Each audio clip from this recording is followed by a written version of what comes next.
मोदी सरकार के सर्वे सर्वा आरएसएस प्रमुख मोहन भागवत ने एक ऐसा विवादित बयान दे दिया है जिस पर पूरे देश के अंदर हाहाकार मच गई है।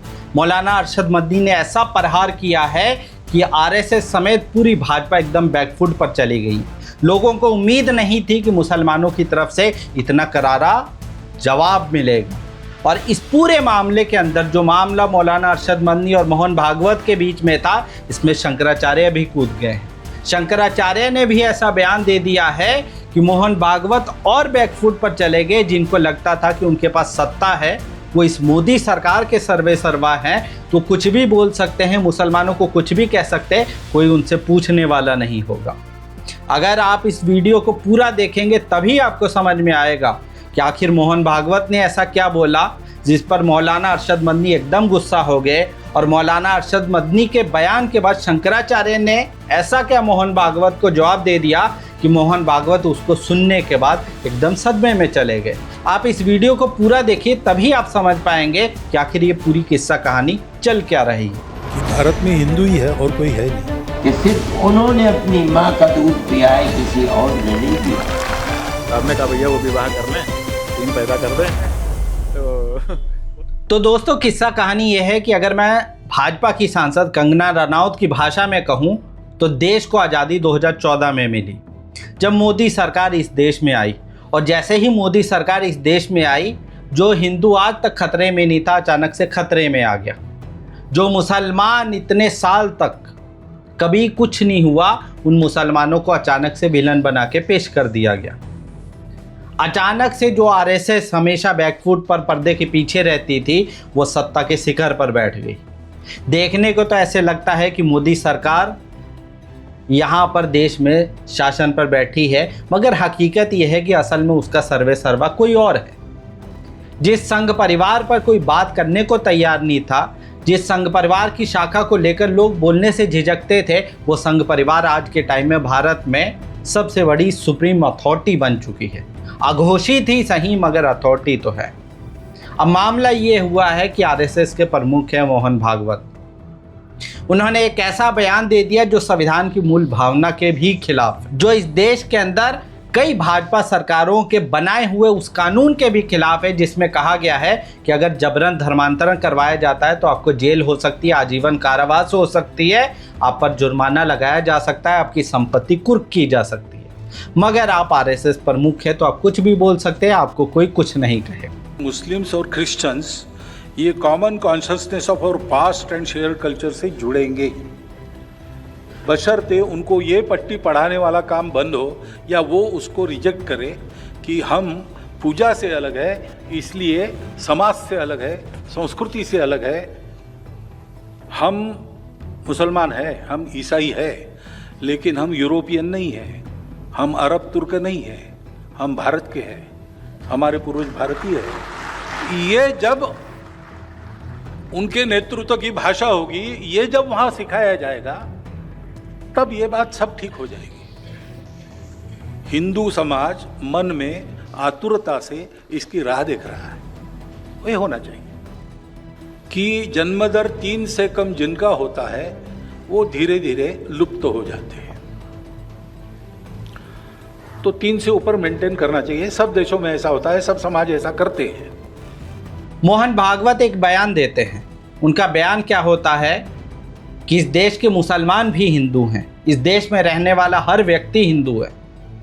उन्होंने यहाँ तक कह दिया कि हम चाहते हैं कि ये लोग हिंदू से ही मुसलमान बने, तो हम चाहते हैं कि ये लोग दोबारा से घर वापसी करें और हम इसके लिए प्रयास करेंगे। याद रखिएगा, ये वही देश है जहाँ पर लगभग हर भाजपा राज्य में धर्मांतरण को लेकर एक कानून बना दिया गया है कि जबरन कोई प्रलोभन देकर किसी का धर्मांतरण करवाता है, मुसलमान या हिंदू, तो उसे जेल हो सकती है। मगर मोहन भागवत ये बातें खुलेआम कैसे बोल सकते हैं? या ये मान लिया जाए कि इस देश के अंदर सारे कानून अब सिर्फ मुसलमानों के नाम पर बन रहे। अगर कोई हिंदू व्यक्ति मुसलमान बनता है या किसी के साथ वो इस्लाम में आ जाता है, तो उस व्यक्ति को बाकायदा सरकारी तौर पर प्रताड़ित किया जाता है, जेल में डाल दिया जाता है। जिहाद के तरह तरह के फार्मूले उस पर इजाद किए जाते हैं। मगर जब वही कोई मुसलमान हिंदू बन जाता है तो इसे घर वापसी का नाम देकर जश्न मनाया जाता है। ये दोहरा मापदंड क्यों? और यही चीज मोहन भागवत भी बोलते हैं। तब समझ में आता है कि दोहरा मापदंड ये है क्योंकि भाजपा सरकार में ऊपर से लेके नीचे तक केवल एक विचारधारा है कि सारे कानून अब मुसलमानों पर लागू होंगे, चाहे बुलडोजर का हो, चाहे धर्मांतरण का हो, चाहे कोई और हो, बाकी किसी पर कोई लागू नहीं होगा। और अगर आप सत्ता पक्ष भाजपा से या संघ परिवार से है तो आप पर तो कोई कानून ही नहीं लागू होगा। आप कोई भी अनर्गल या कैसा भी बयान दे दीजिए, कोई बात नहीं। अब जैसे ही उनका ये बयान आया तो इस पर जवाबी प्रतिक्रिया तो आनी थी। जो 70 साल में कहने वाले लोग पैदा नहीं हुए थे, आज खड़े होकर के कह रहे हैं कि हम 20 करोड़ मुसलमान और 6 करोड़ क्रिश्चियनों को अपने घर वापस लाएंगे। यानी 20 करोड़ मुसलमानों को हिंदू बनाएंगे, 6 करोड़ क्रिश्चियनों को हिंदू बनाएंगे। ऐसा मालूम होता है कि सिर्फ उन्होंने अपनी मां का दूध पिया है, किसी और ने नहीं पिया।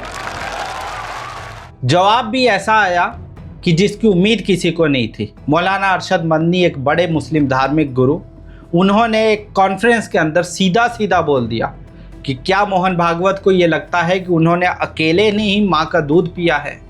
वो कहना क्या चाहते हैं? वो सभी मुसलमानों को, सभी ईसाइयों को, 20 करोड़ मुसलमान और 6 करोड़ ईसाइयों को हिंदू बना देंगे? किसी के बाप का राज है? जबरन ये काम करवा देंगे जब आप एक तरफ कानून बना रहे और दूसरी तरफ प्रलोभन दे रहे और दूसरी तरफ बोल रहे कि हम इसका प्रयास करेंगे। तो सबसे पहले तो मोहन भागवत पर कार्रवाई होनी चाहिए। अरशद मदनी साहब के इस बयान को सुनने के बाद पूरा संघ परिवार और भाजपा बौखला गई, क्योंकि उन्हें उम्मीद नहीं थी। उनको लगता था उनके पास सत्ता है तो वो कुछ भी बोल सकते हैं, उनको कौन पूछने वाला है। मोहन भागवत तो अपने आप में ही मोदी सरकार के भी सुप्रीम हैं, उन्होंने कुछ कहा है तो होगा।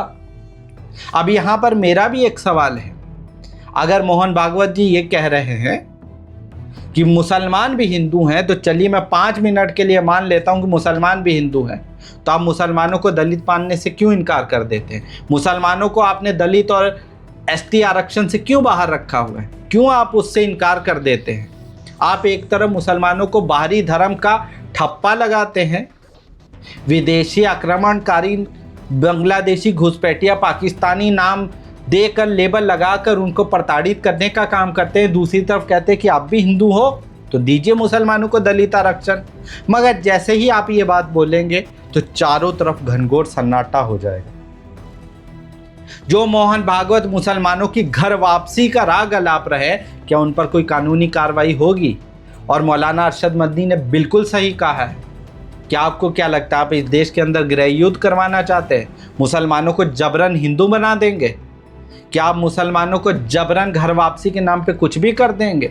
अब मुसलमानों को अभी तो ऐसा हो रहा है कि भाजपा राज्यों में मुसलमानों को नमाज पढ़ने से, ईद की नमाज से रोका जा रहा है, उसके धार्मिक कामों में अड़ंगा डाला जा रहा है, मस्जिदों को, मज़ारों पर बुलडोजर चलाया जा रहा है, और आप इस सब चीज़ों को जस्टिफाई करें और ये कह रहे हैं कि हम मुसलमानों को घर वापसी करवा देंगे। उनके जवाब के बाद शंकराचार्य की भी एंट्री होती है। सत्ता की रक्षा करने वाला ही अब आगे सत्ता में आए, गुरुजी ऐसी सबकी भावना है। गुरुजी, आरएसएस प्रमुख 2 दिन से लखनऊ में हैं। पहले दिन उन्होंने कहा कि सभी जो मुस्लिम हैं वो पूर्व में हिंदू रहे हैं, और उसके बाद वो मुख्यमंत्री योगी आदित्यनाथ से मुलाकात करते हैं। इस बयान और मुलाकात को कैसे देखते हैं?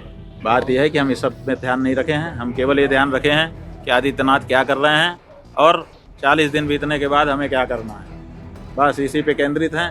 कौन किससे मिल रहा है, कौन किससे जुड़ रहा है, इसमें क्या है को हम अपना दिमाग लगाएं। ऐसा तो नहीं ना, कल मोहन भागवत के निर्देश के बाद आज बटुकों का सम्मान? अब ये तो आप लोग जानो। 3 बच्चे वाली बात भी तुम्हारा सुने ही होंगे, भागवत जी कह रहे 3 बच्चे होने हाँ, हमसे एक पत्रकार बंधु ने पूछा था, तो आपने कहा भैया वो विवाह कर लें, 3 पैदा कर दें, तो वो तो खुद तो विवाह करेंगे नहीं, और उनकी जितनी फौज है सब कहेंगे कि हम विवाह नहीं करेंगे, हम बच्चा नहीं करेंगे, और दूसरों को कहेंगे कि 2 नहीं 3। तो जो बच्चा पैदा करता है वो समझता है कि ज़्यादा करना चाहिए कि कम करना चाहिए। जो आप जब बच्चा पैदा करने वाली लाइन में ही आप नहीं हो तो आप इन सब बातों में क्यों बात करते हो? शंकराचार्य की एंट्री के बाद ये मामला और ऊपर तक चला जाता है। शंकराचार्य ने किसी पूछ लिया कि मोहन भागवत आरएसएस प्रमुख जो इस सरकार के सर्वे सर्वा है, वो कह रहे कि हिंदुओं को 3 बच्चे पैदा करने चाहिए।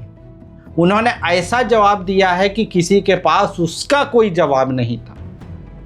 उन्होंने कहा कि बच्चे कितने पैदा करने ये उन लोगों को डिसाइड करने दीजिए जिनका ब्याह हुआ है। या तो मोहन भागवत पहले खुद ब्याह करे और खुद 3 बच्चे पैदा करे, उसके बाद ज्ञान दे। और जिन्होंने अभी तक ब्याह ही नहीं किया वो बच्चे कैसे पलेंगे, कैसे होंगे, ये चीज़ों पर ज्ञान दे रहे हैं। तो उन्होंने सीधे तौर पर मोहन भागवत को चारों खाने चित कर दिया। एक तरफ मौलाना अरशद मदनी ने तगड़ा प्रहार किया, दूसरी तरफ शंकराचार्य ने भी बड़ा प्रहार कर दिया। एक तरफ तो आप कानून बनाते हैं धर्मांतरण के नाम पे, दूसरी तरफ आपका सबसे बड़ा सुप्रीम ये बोलता है कि हम जबरन मुसलमानों को धर्मांतरण करवाएंगे। और उससे भी खतरनाक बात, जो गोदी मीडिया, जिस मीडिया का ये काम था कि वो लोगों के मुद्दे उठाता, पीड़ित के पक्ष में रहता, वो गिद्ध मीडिया बन के इस बात को जस्टिफाई कर रहा है। रवांडा रेडियो बन चुका है जो मुसलमानों को ही कटघरे में खड़ा करके भाजपा सरकार की हर कुनीति को जस्टिफाई करता है। क्या सोचकर मोहन भागवत मुसलमानों को टारगेट कर रहे हैं? आपको क्या लगता है कि बात चाहे मोहन भागवत की करिए, चाहे अमित शाह की करिए, चाहे प्रधानमंत्री मोदी के करिए, चाहे भाजपा के तमाम ऊपर से लेकर नीचे तक के तमाम नेताओं की बात करिए, ये सत्ता के अहंकार में चूर हो चुके हैं, जो मुसलमानों को प्रताड़ित करने का कोई भी मौका नहीं छोड़ रहे हैं, जो मुसलमानों को टारगेट करने की हर संभव कोशिश करते हैं। और अरशद मदनी साहब 80 साल से बड़े बुजुर्ग हैं, इस उम्र में भी उन्होंने ऐसा तगड़ा जवाब दिया है कि मोहन भागवत अब दोबारा बोलने से पहले 10 बार सोचेंगे। उनको लगा था कि मुसलमानों को बोल देंगे इतना प्रताड़ित किया जा रहा है तो हम कुछ भी कहेंगे वो तो आ जाएंगे इधर, वो तो प्रलोभन से, डर से या किसी वजह से आ जाएंगे। मगर अरशद मदनी ने बताया कि जब मेरे जैसा 80-85 साल का बुजुर्ग डरने को तैयार नहीं है तो आपको क्या लगता है कि 20 करोड़ मुसलमान घबरा जाएंगे, डर जाएंगे? आपको क्या लगता है कि 6 करोड़ ईसाई घबरा जाएंगे, बाकी माइनॉरिटी घबरा जाएंगी? एक तरफ मोदी सरकार कहती है कि बांग्लादेश में माइनॉरिटी पर अत्याचार हो रहा है, उसी बांग्लादेश के अंदर 2 हिंदू मंत्री बनाए जाते हैं और स्पीकर भी हिंदू बनाया जाता है। मगर जो मोदी सरकार सबका साथ सबका विकास की बातें करता है, जो संघ परिवार सबको साथ लेकर चलने की बातें करता है, उस सरकार के अंदर एक भी मुसलमान सांसद नहीं, एक भी मुसलमान मंत्री नहीं है।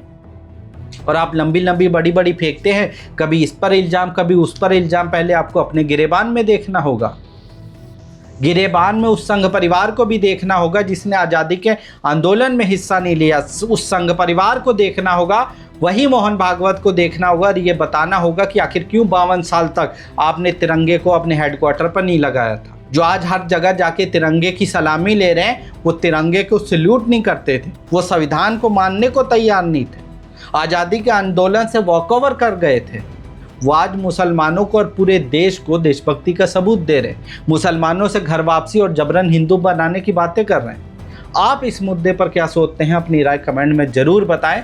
और अगर हमारे चैनल पर नए हैं तो इस चैनल को सब्सक्राइब कर लें ताकि हमारी हर वीडियो आप तक पहुंचती रहे। धन्यवाद।